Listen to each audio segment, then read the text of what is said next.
A very good day to you all. I'm Kevin May. I'm the Editor-in-Chief at PhocusWire here and your host for today's New Reality With.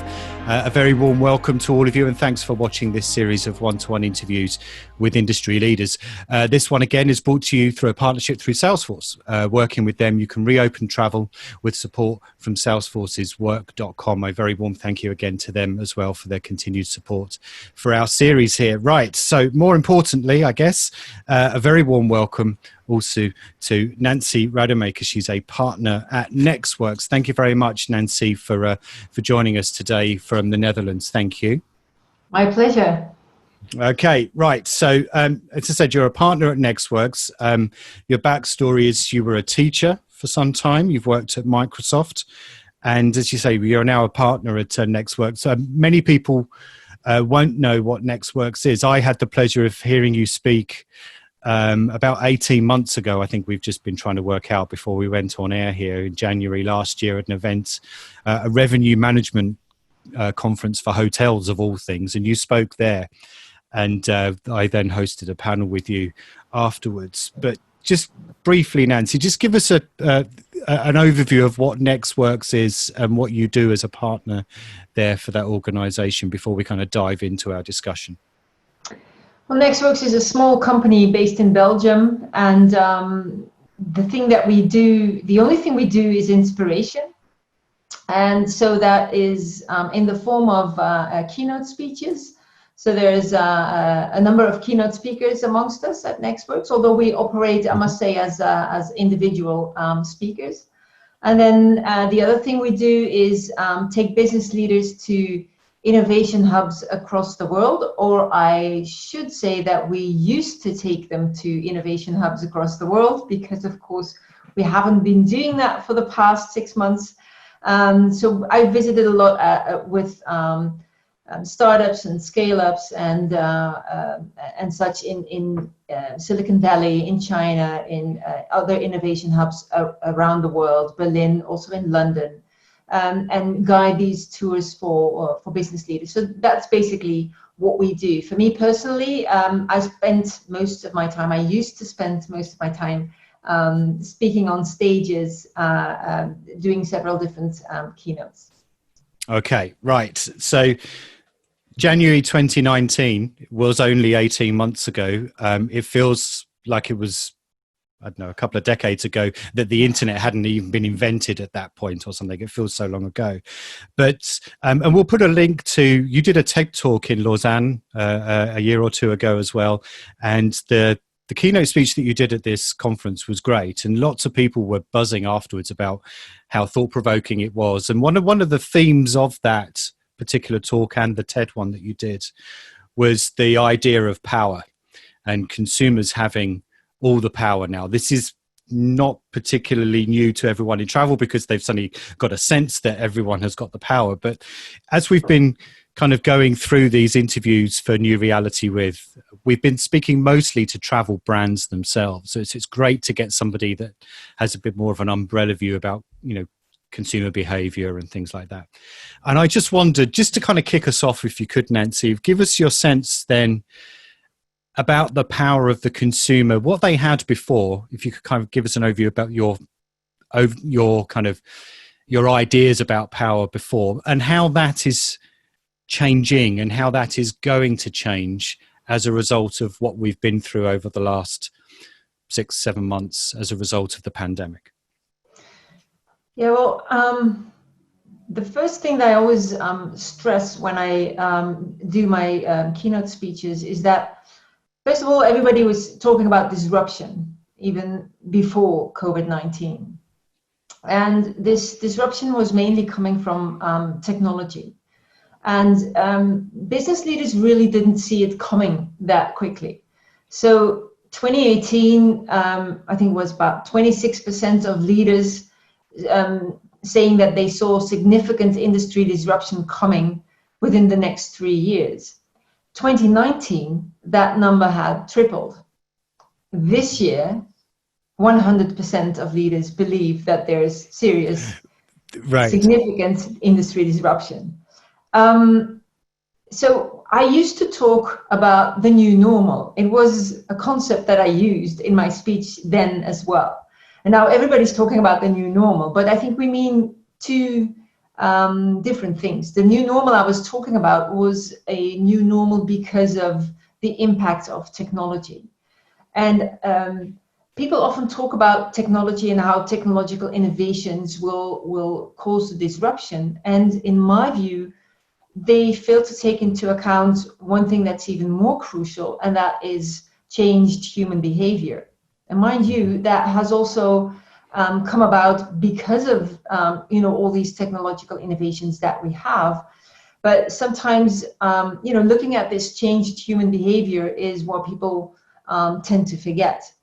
And when I look at what the impact of technology has been, I now use what I call the 5I model of the changed human. And those are 5 characteristics of the human being that either have become more prominent or are completely new. So if it's okay, I'll take you through them. Yeah. The first one being that we have become very much informed. Needless to say that, with all of the technology evolutions that we've gone through with the internet and social media and platform economy, we have become very much informed. There's 4.5 billion of us on the internet. There's over 5 billion of us with a mobile phone. And if you look at companies like Google and Amazon and Elon Musk's SpaceX, they are all looking towards connecting every single person on the globe. Now, with us being so informed, it also means that sometimes we get this overload of information because there's so much out there. There's also, I think, in the Corona period, there has been a lot of worrying about all these conspiracy theories, about all kinds of different types of news, fake news. So with us being informed, a lot of consequences come with that as well. Now, the second is that we have become much more individualistic. And I think, and that's what I did on stage, of course, as well, I think that the selfie is the biggest metaphor for this. Yeah. So we have literally put ourselves in the center of our own universes. And I think this is something that brands need to take into account dramatically. But I'll talk about that later, what to do with these characteristics. Now, the third is that we have become very much impatient. We want everything and we want it now, like Freddie Mercury sang, right? So we don't like waiting in line. We want immediate response on a website. If we can't check out our goods on an e-commerce site, we leave it. So we have become very, very much impatient. And that's why, for example, Amazon came up with the Amazon Go concept of a store without, a cashless store, basically, where you could actually just walk in, grab your groceries, and then just walk out. And then using the technology, it would be registered what you picked, and your account would be settled by the time you hit the curb. So this impatience is something that we have to deal with as well. The fourth I is about us being influenced. So we have been using social media a lot. And I think latest statistics, but they date from January, so I think it's even higher now. On average, all over the world, people use social media about 2.5 hours a day. In the East, it's more than 4 hours. In Western Europe, for example, we're always a bit lagging. It's about 1.5 hours a day. But this is growing. And so that means that we get influenced by our peers, and we trust our peers much more than we do the brands. We don't believe anymore what brands tell us in their ads. We trust our peers much more. And go ahead. Sorry. Yeah, go ahead. And then the final one is that we have become much more intuitive. Sometimes people, look at me kind of strangely. What do you mean by that? Well, basically, our brain consists of these two pieces. You have your rational brain and you have your intuitive brain, or type 2 brain, or emotional brain. There's different terms for that. And as a human being, we like to think of ourselves as rational creatures. But as it turns out, 90% or even more of our decisions are made through our fast, intuitive brain.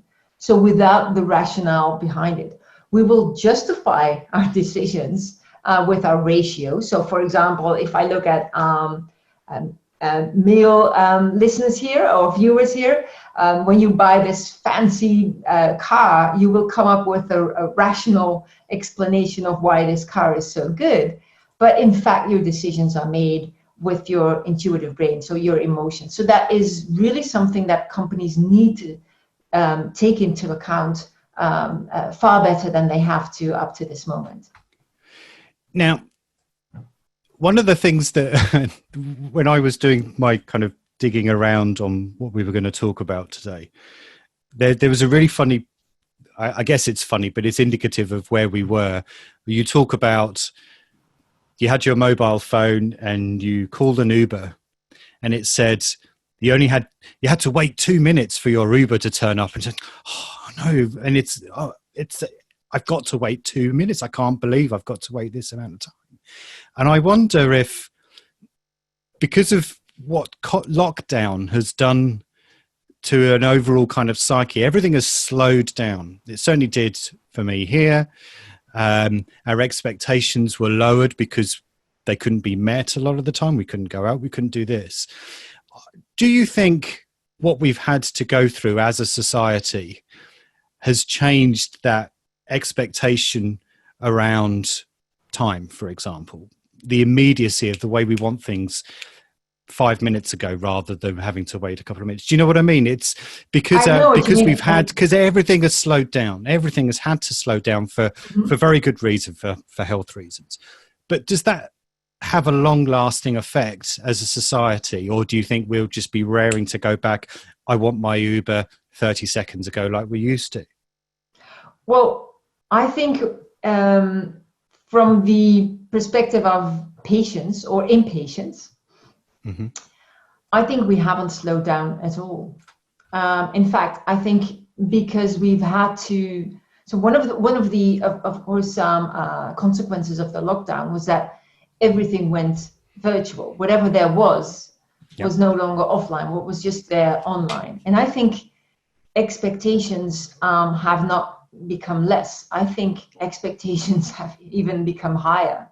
And whenever people are online, and they are more so than ever, they have this this urgency, this sense of urgency, this immediacy, as you call it. It's still there, and I think the expectation has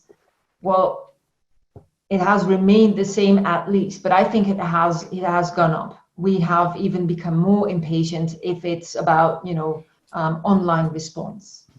So could we take that forward then and say, because of the lockdown and because of our absorbing of every piece of information, because one, we often haven't had anything else to do other than absorb information online, that our expectation of travel brands, this is what we generally cover here, is going to be higher, and they should be more aware of that? Or should they just think, okay, well, it's going to go back to 2019 at some point, their expectations are going to be X, or is it X to the power of 3 almost? Well, I think there's two things to distinguish here. So the expectation I was talking about was an expectation about response online, and I think that has remained the same or has become higher because we are behind this computer and we want our answer and we want it now. Yeah. The expectation from the travel brand in that respect, if it's about an online response, is still the one, with the very impatient human being. The expectation of the brand for the travel experience as such, I think has, it's not like it's, we expect more, but we expect different things. And one thing that we've seen in the last 6 months, and I was talking about that. So I was always talking about 5 different eras in the digital space. So we've gone through the information age, social media age. We've gone through platform economy age, and I always used to say we are now in the augmented age with artificial intelligence at its core. And I used to say we are on the cusp of entering the age of well-being. Well, I say that now that we really have entered this well-being age with lightning speed. And so this sense of well-being, we are so, how shall I put this? Well-being is so important to us as people, different types of well-being. Of course, it's our physical well-being, but it's also our mental well-being. It's our social well-being. We want inclusion of everybody. Nobody can be left out. It's also our financial well-being, of course. And you could see already initiatives being taken prior to the crisis, like micro-lending or universal basic income, for this inclusion in financial well-being as well. And then it's, of course, about the well-being of the environment, about sustainability. And I think this has become so important for everybody over the past few months that this is, I think, the theme that travel brands really need to take into account. And there is no, you can't offer just a little bit. You have to really be at the top level when it comes to this well-being aspect. So if you can, give us an example. Say you're it's Nancy Rademaker Hotels. You've got a string of wellness, lifestyle hotels on a very beautiful coastline somewhere. I mean, how should your hotel chain that we've just launched for you in the last 5 seconds, how should your hotel chain kind of target in a different way to perhaps they were before? Is it just bringing that front and center, the wellness, the well-being, that you sense people are more, perhaps even more interested in or more in tune with?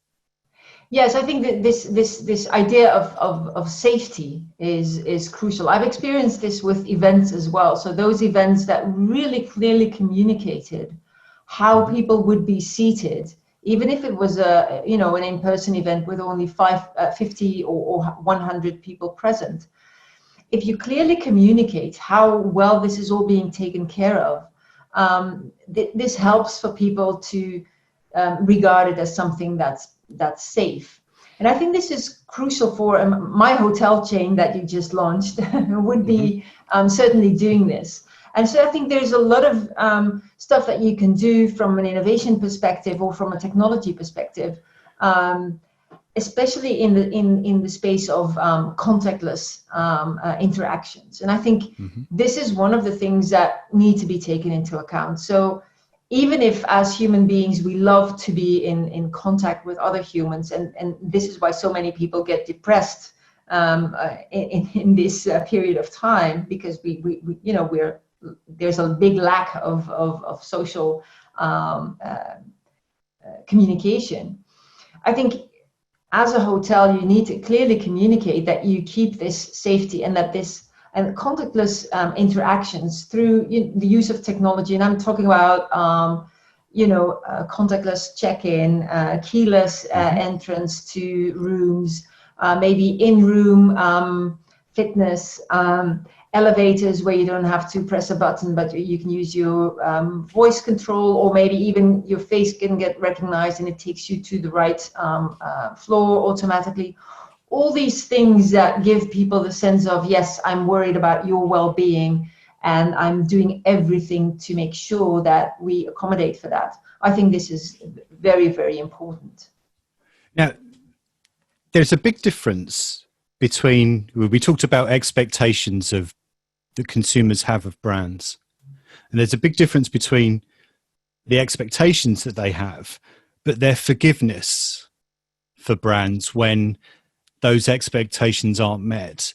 And I wonder, and this is based on nothing other than the weird stuff that goes on in my head, but I wonder whether we are, as a result of everyone understanding just how terrible it's been, whether you're an individual, whether you're a brand, whether you're an association or a government or a state or whatever, I wonder whether as a society we are more forgiving when things perhaps aren't meeting our expectations than perhaps we were before, because we just get that things are difficult for people. Or do you think we're still actually fairly self-centered, and if it's not right for us, then we're going to be very angry about it and go to a different brand in the future? Do you know what I mean? Yeah, I know what you mean. I think At this very moment, I think this forgiveness is definitely greater than it used to be. I do notice somehow over the past, let's say, 1 or 2 months, that this is kind of tipping again, and that we have started to become our truly self-centered person again, very individualistic, and wanting our expectations to be met. I think, yes, there is an understanding, surely, and there is a sense of forgiveness if things are not the way they used to, because we understand why they are not like that. But I must say that there is no forgiveness for or forgiving for making mistakes. So, for example, companies that make mistakes on you as a customer based on your data, this is something that we are not really willing to forgive.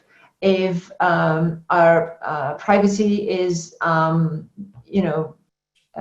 being offended, so to speak, this is something that we just don't want, and we don't accept. So there's a sense of forgiveness, I think, but I think we are on the verge of going back to our old selves, and this is making it hard for all brands, to be honest. Isn't that a bit of a shame, though, that we've gone through this 6 or 7 months of the world kind of, we hope, pulling together and understanding that sometimes things are just bigger than us and bigger than business and the politics and things like that. Isn't that a bit of a shame that we might go back to our, the self-centered way that we were before?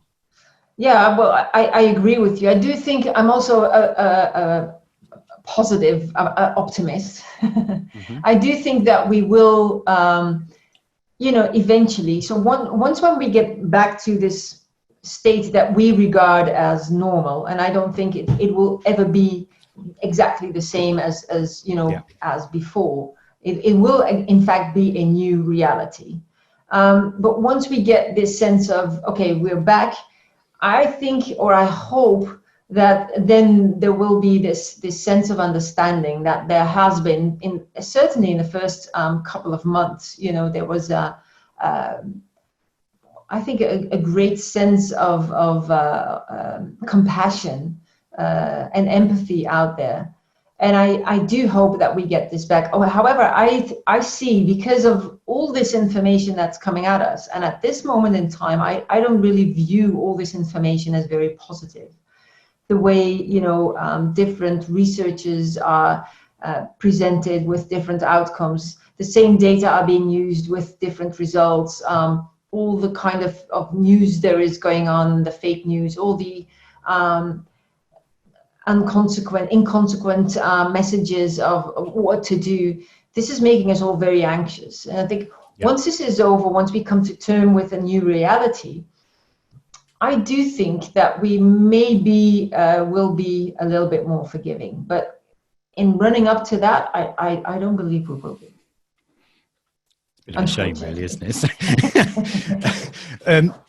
You talked I'm glancing this way because I've got some notes from some slides that you shared with me earlier, where you talked about the 5 I's that you referenced at the beginning of our discussion here: informed, individualistic, impatient, intuitive, and influenced. Where do you think our influences are going to come from as we look into next year? Travel in particular, I mean, Instagram has their influencers.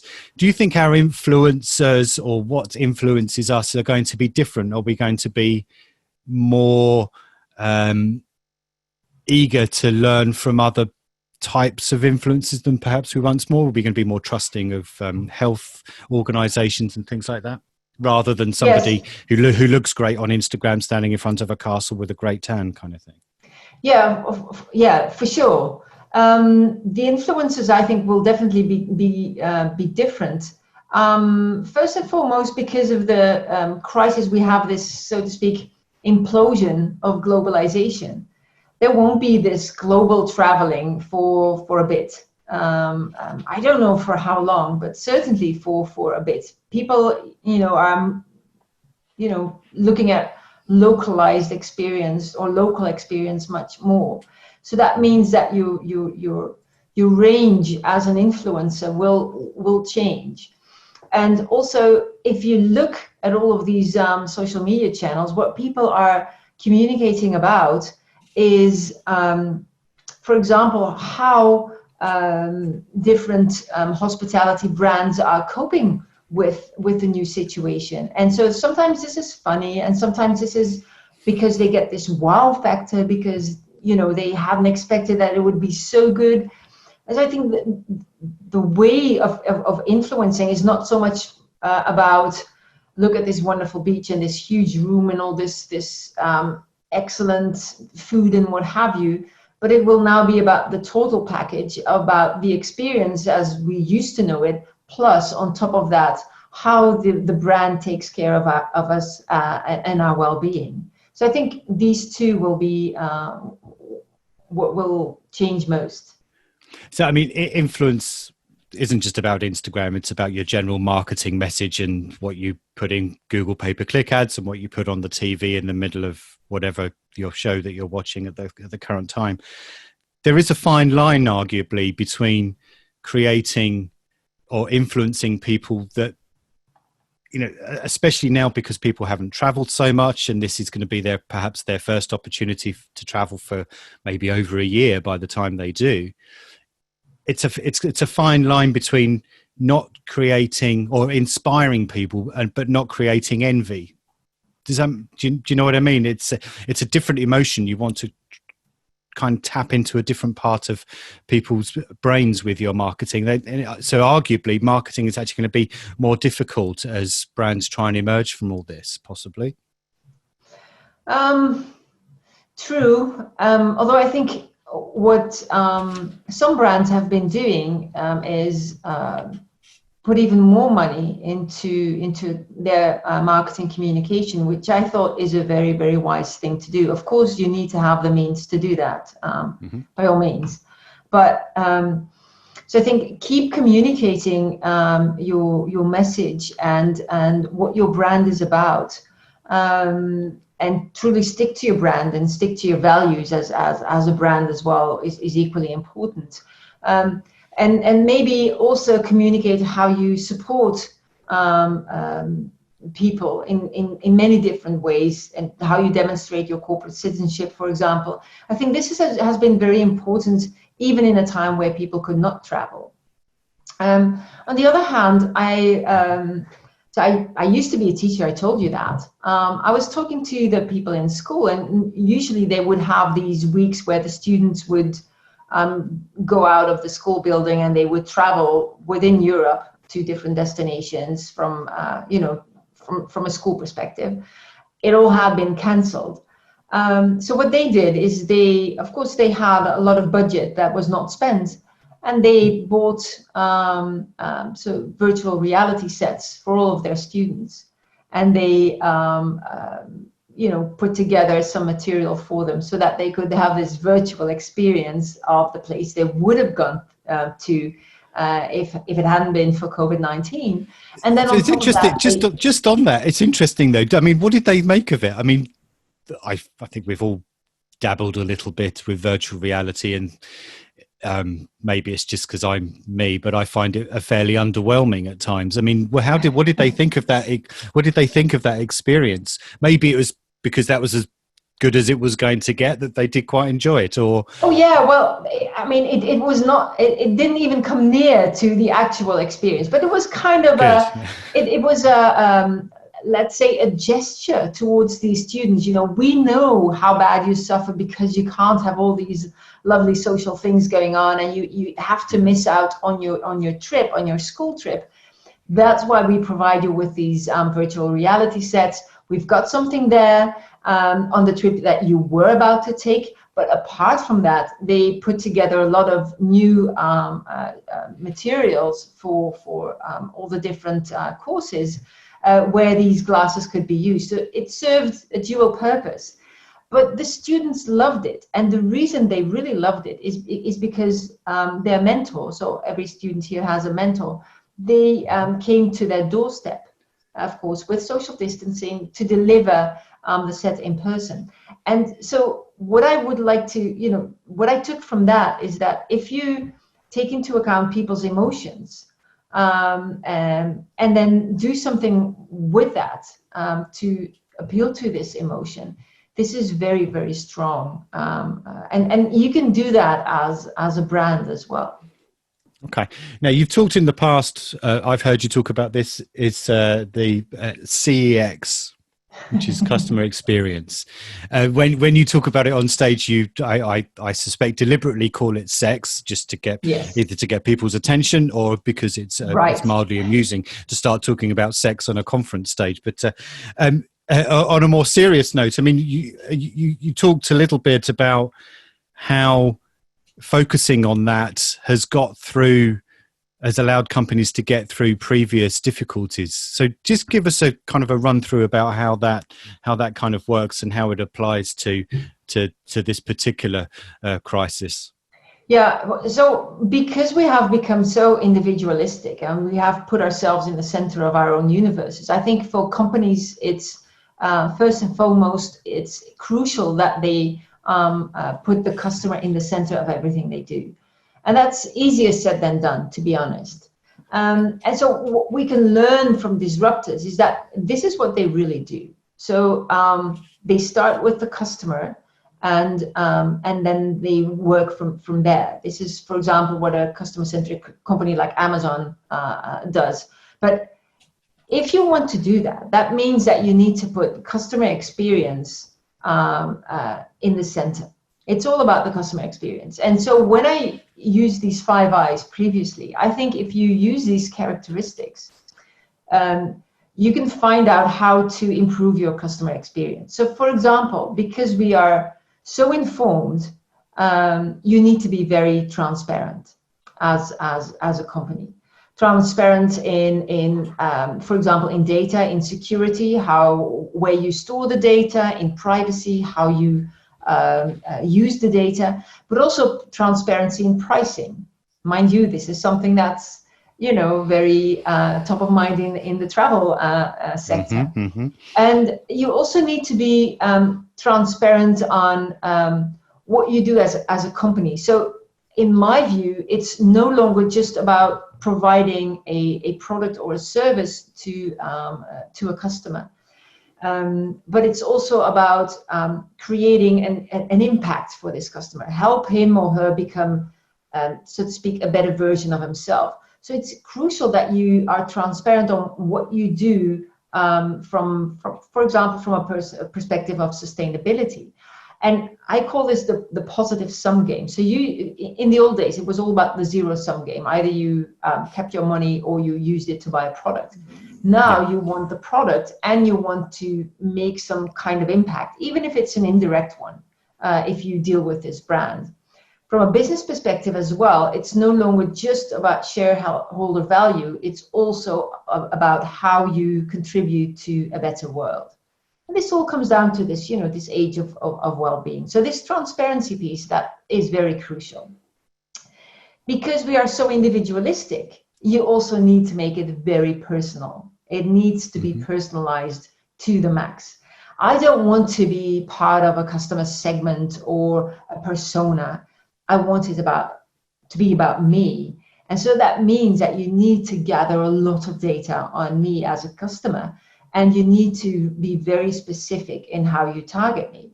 And mind you, and I think that's what I talked about on stage as well, there might be multiple me's as well. So if I'm traveling as a person in private, I have different expectations than when I'm traveling as a business person, or when I was traveling as a business person, I should say. When you were, yes.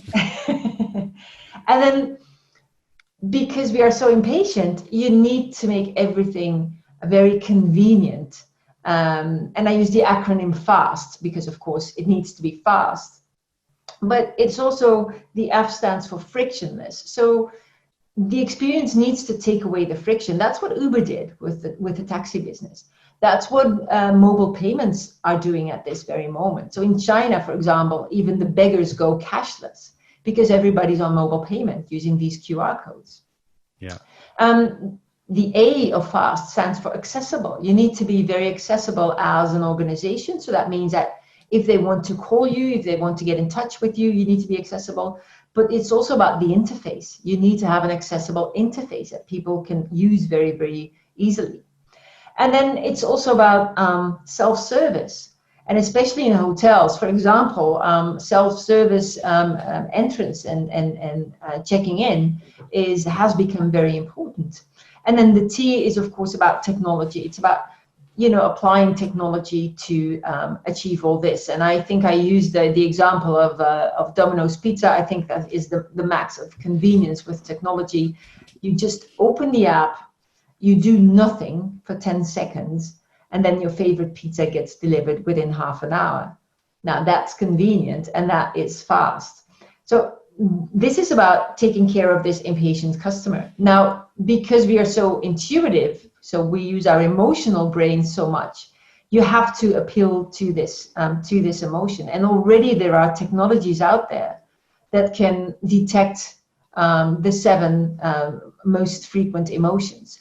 In fact, Amazon has filed a patent for a new device that can detect your emotion. And I think this is also the reason why Google acquired Fitbit, because of course that's a device around your wrist, and they will incorporate emotion detection there as well. And so imagine that it's not just about personalization from a demographical point of view. So I'm a female living there and I'm so old. It's also about my interest, but then it's also about personalization in the moment. What emotion am I experiencing right now, and how can we cater for that?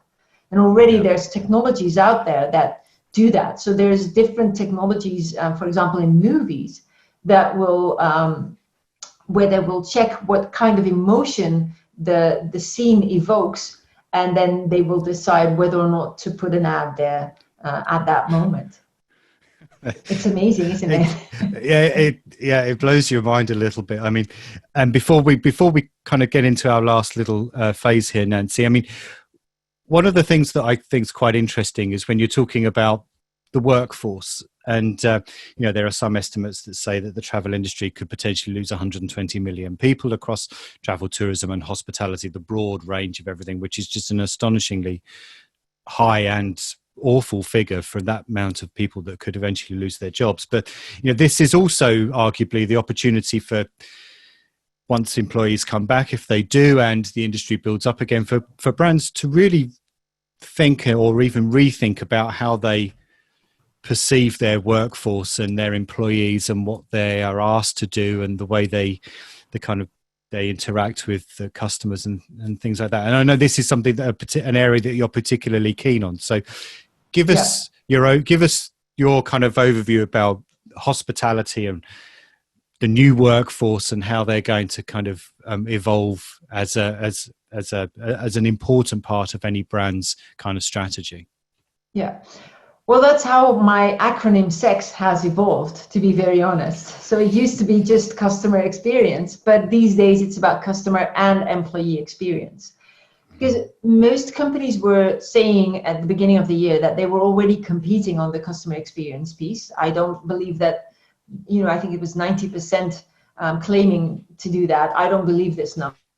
You need to be very transparent about what your mission is. You need to even be transparent on how you will reward people. And because we are so influenced, I think looking at sites like Glassdoor, it's basically the TripAdvisor for job seekers. People know what's going on in your organization without you deliberately communicating about it. So in order to get the right people, in order to retain the right people, you need to build a very good employee experience. And in my view, that starts with, building culture. And I know this would take a long time elaborating on, but basically it's about, the why and the how. It's the purpose and it's the core values of your company and acting upon those.